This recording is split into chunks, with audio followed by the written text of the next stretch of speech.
Order. The draft pensions, abolition of lifetime allowance charge, etc. Number 3, Regulations 2024. Minister. Thank you. As always, a pleasure to serve under you, Madam Chairman, and I beg to move that the committee considers the draft instrument titled The Pensions, Abolition of Lifetime Allowance Charge, etc. Number 3, Regulations 2024. Madam Chair, members of the committee, please allow me briefly to take you through the background and purpose of these regulations, which relate to the abolition of the pensions lifetime allowance. The lifetime allowance was introduced to limit tax-favoured pension savings in registered pension schemes. It was the maximum amount of tax-relievable pension savings an individual could benefit from over the course of their lifetime. At Spring Budget 2023, the previous government announced that it would abolish the lifetime allowance. The Finance No. 2 Act 2023 removed the lifetime allowance charge. This was done to incentivise those considering retirement to remain in employment and to encourage those who had already left the workplace to return. The Finance Act 2024 removed the other elements of the lifetime allowance from the pensions tax regime from 6th April 2024. Madam Chair, this was an enormous task. The entire pensions tax regime was structured around the existence of a lifetime allowance.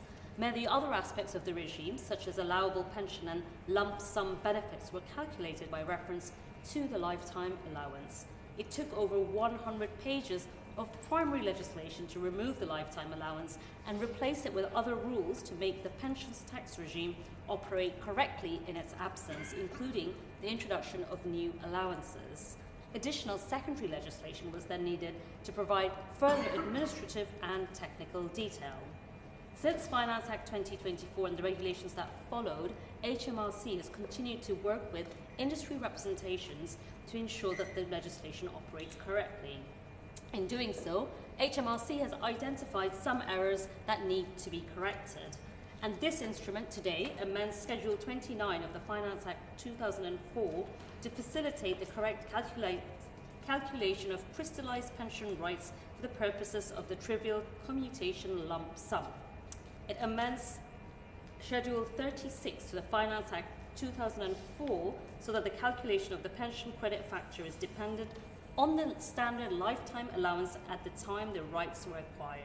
It corrects the calculation of the additional lump sum amounts in respect of scheme-specific lump sums and modifies the availability of a member's overseas transfer allowance where a member has a pre-commencement pension in payment.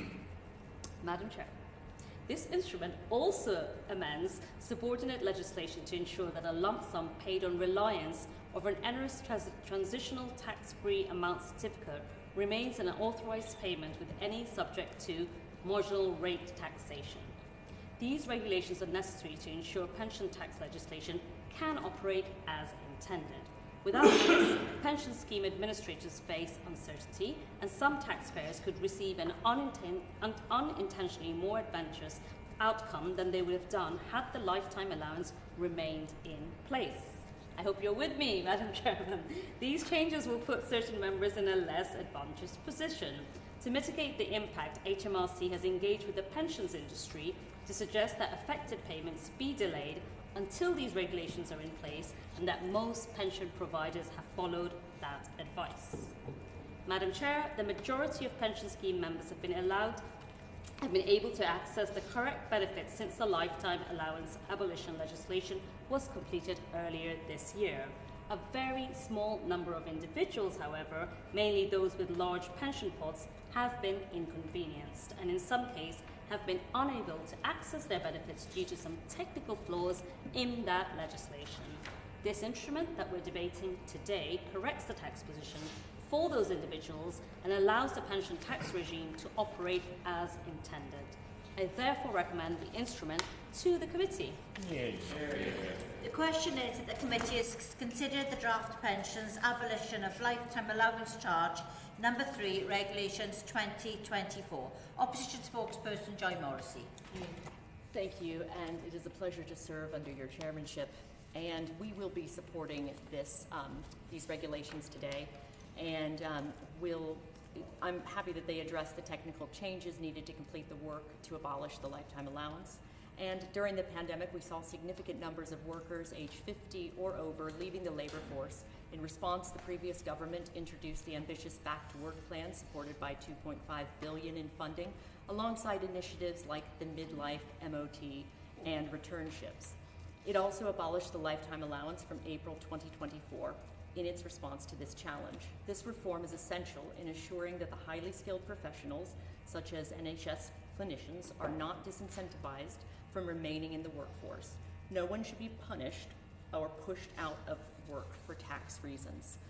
We welcome the government's decision to continue with this previous government's plan for the lifetime allowance. It simplifies our tax system and incentivizes experienced and productive workers to stay in the workforce for longer. I would, however, like to take a moment to reflect on the government's somewhat changing position on lifetime allowances. Some members may recall that the day after the previous government announced its plans to abolish the lifetime allowance, the then Shadow Chancellor pledged Labour will reverse the changes to tax-free pension allowances. Happy to see that there's been a rollback on that decision, and we are going with the previous government's plan. So we, of course, will support this and are happy to just wave it through. Thank you so much, Chair. Minister. Thank you. I thank the opposition spokesperson for supporting this statutory instrument. The government announced in August through an HMRC pension schemes newsletter that we would make the legislative changes needed to complete the abolition of the lifetime allowance, and that's what we're doing with these regulations. The regulations come into force on 18th November and will have retrospective effect from 6th April 2024. We have no plans to reintroduce the lifetime allowance, but keep all taxes under review as part of our process. But in conclusion, Madam Chairman, the pensions abolition of the lifetime allowance charge section number 3 regulations will conclude the work to abolish the lifetime allowance, addressing issues raised by the industry and providing certainty to pension schemes, administrators and to pension savers. So I hope the committee will join me in supporting these regulations. I know they are highly technical, and I thank the committee for putting up with me talking for a long time. Thank you. The question is that the committee has considered the draft pensions abolition of lifetime allowance charge number 3 regulations 2024. As many of that opinion say aye. Of the contrary, no. I think the ayes have it. The ayes have it. Order.